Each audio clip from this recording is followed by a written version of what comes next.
In this video, we're looking at examples from Chapter 4 for government and nonprofit accounting. In Chapter 4, we talk about a lot of different operating transactions, so that's what we're going to do in this video and the other example videos is go through some various functions that a government would have. So we're going to, first, we've got this information here about purchase orders to various vendors, and then goods received during the year. So first we're going to prepare a summary journal to record the issuance of the purchase orders, showing also the encumbrances ledger, and then we're going to prepare the receipt and payment of those goods. So first we have encumbered, so we need to record under the general fund. We need to debit encumbrances for $1,065,000.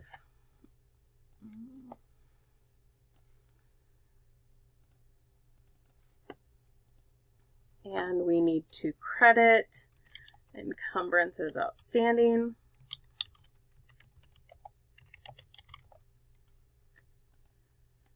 for $1,065,000.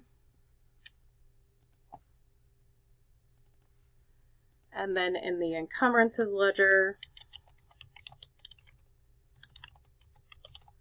we are going to record the amounts for each of the individual accounts with a debit. Okay, so that is when we place a purchase order for supplies. In this case, we've decided to order supplies. We place the order. We have supplies on the way. Then when we receive the supplies, we need to reverse that first encumbrances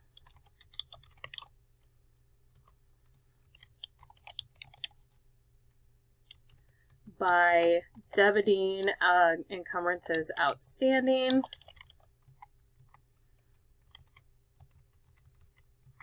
and crediting encumbrances.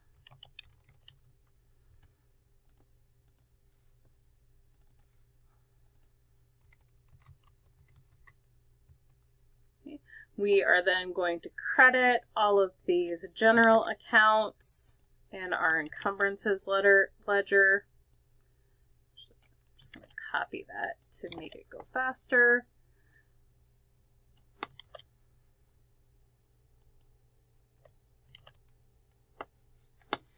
Then we are going to record the payment of the expenditures. So we received supplies. We have an expenditure for supplies, and this is in our general ledger.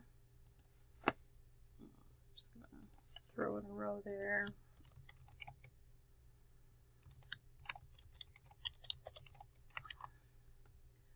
And vouchers payable for when we're going to pay those when they were purchased on account. And this is for the amount we actually received, so the $1,066,900.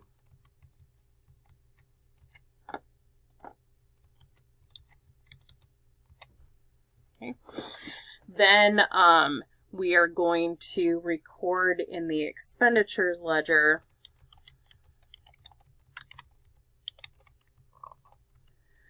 the actual amounts as debits. They're expenses of the period.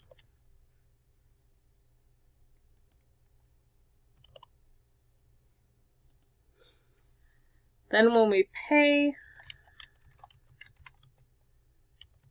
we're going to debit vouchers payable and credit cash for the amount of the payments.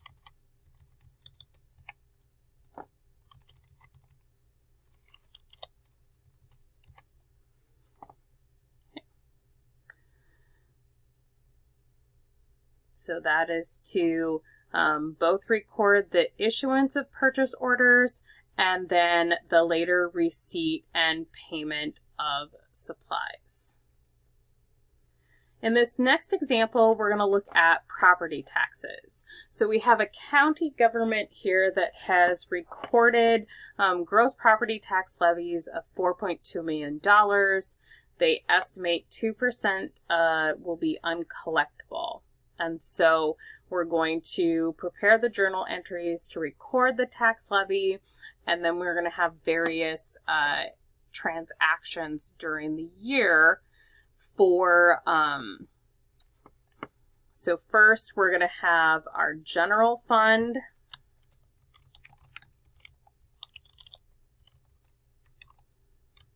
Okay, so we have taxes receivable for a debit of $4.2 million.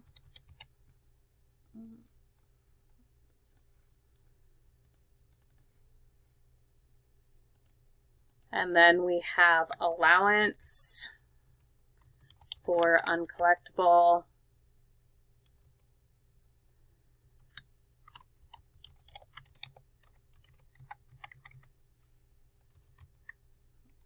And that's 2% of the total. So we're going to take that 4.2 million times 2%. Or $84,000, and then we are going to record our revenues, which is the difference between those. So $416,000 in revenues. Then under the revenues ledger, we're going to record property taxes.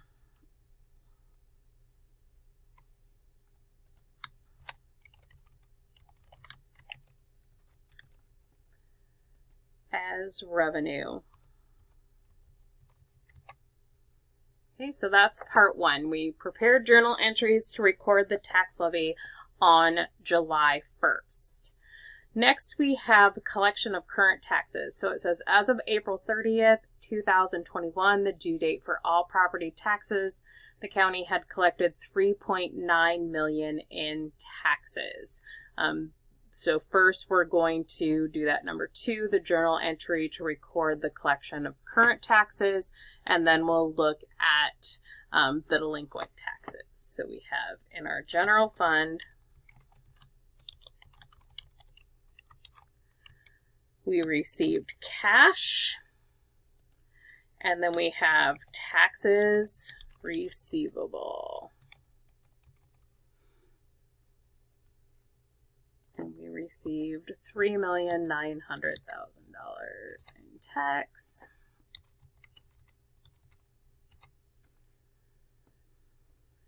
Then number 3, we're going to prepare a journal entry to record the collection of delinquent taxes, interest, and penalties. So it says that during the fiscal year we collected $53,000 in delinquent taxes and $4,800 in interest and penalties on those delinquent taxes. So we're going to record that, and then we'll record penalties and interest on the amount that we still haven't collected for the current taxes. So number 3, we're preparing journal entries to pay to show that we collected. So we have in the general fund, we received cash of $57,800. So that $53,000 plus the $4,800. $53,000 was taxes receivable delinquent. So we had $53,000, and then we had interest and penalties.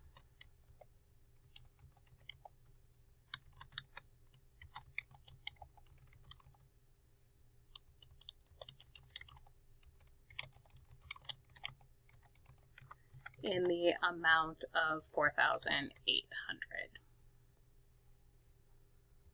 Okay, so that's in the general fund. Then we have that we had deferred inflows of resources.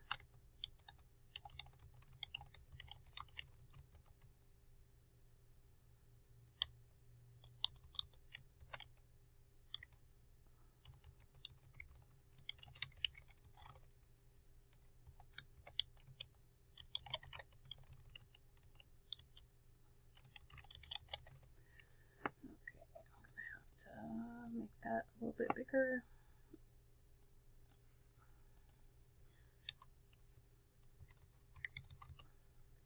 And a credit for revenues.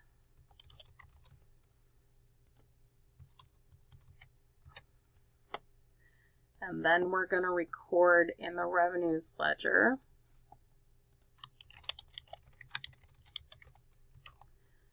that we received property taxes and interest and penalties. So these are both revenues.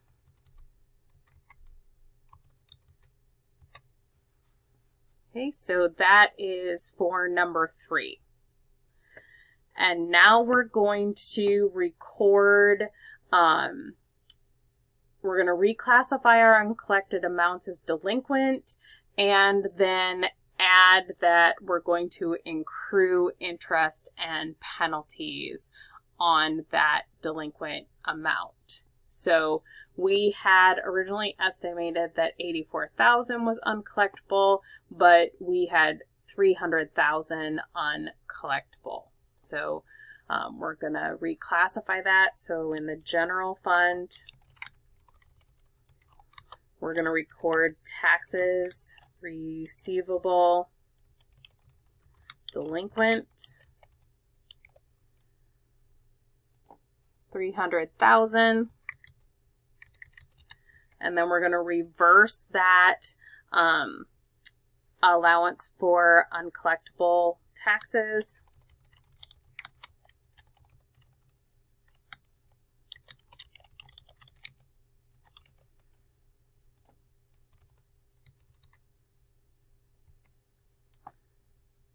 And we're going to credit our taxes receivable current.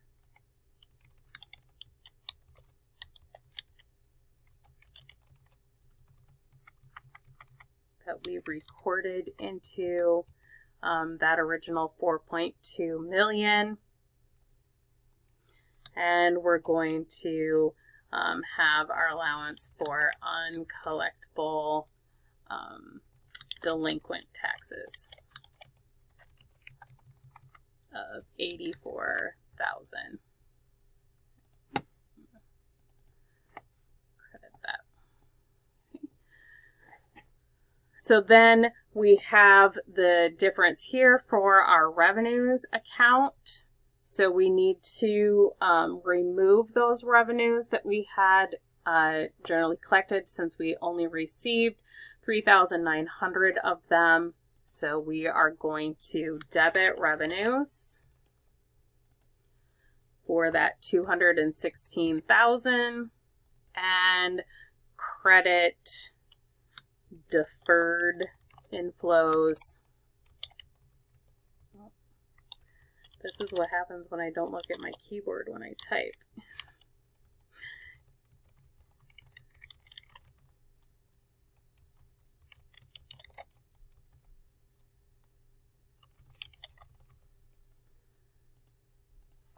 So we credit deferred inflows of resources unavailable revenues. Then we have in our revenues ledger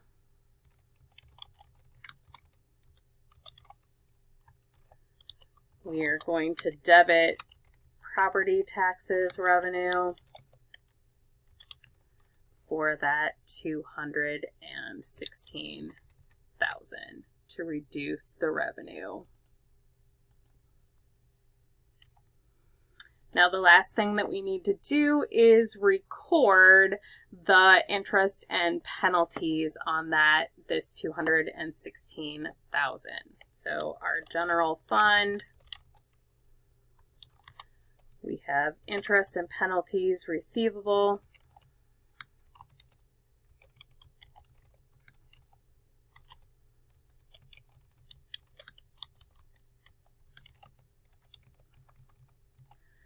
$14,500. Then we have our allowance for uncollectible interest and penalties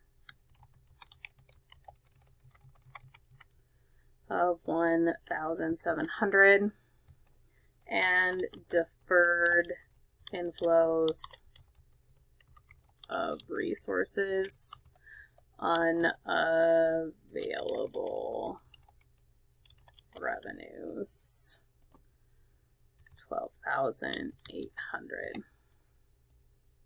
I'm going to put these in so we see that those are a credit. If taxes are collected within 60 days of year end, they get recognized in current year revenues. But because we expect that these are going to take longer than 60 days, we did not keep them in current revenue. So if for some reason we would receive the payment for these delinquent taxes, then they would be recorded in current revenues. Okay. In the next example, we're going to look at adjusting and closing entries.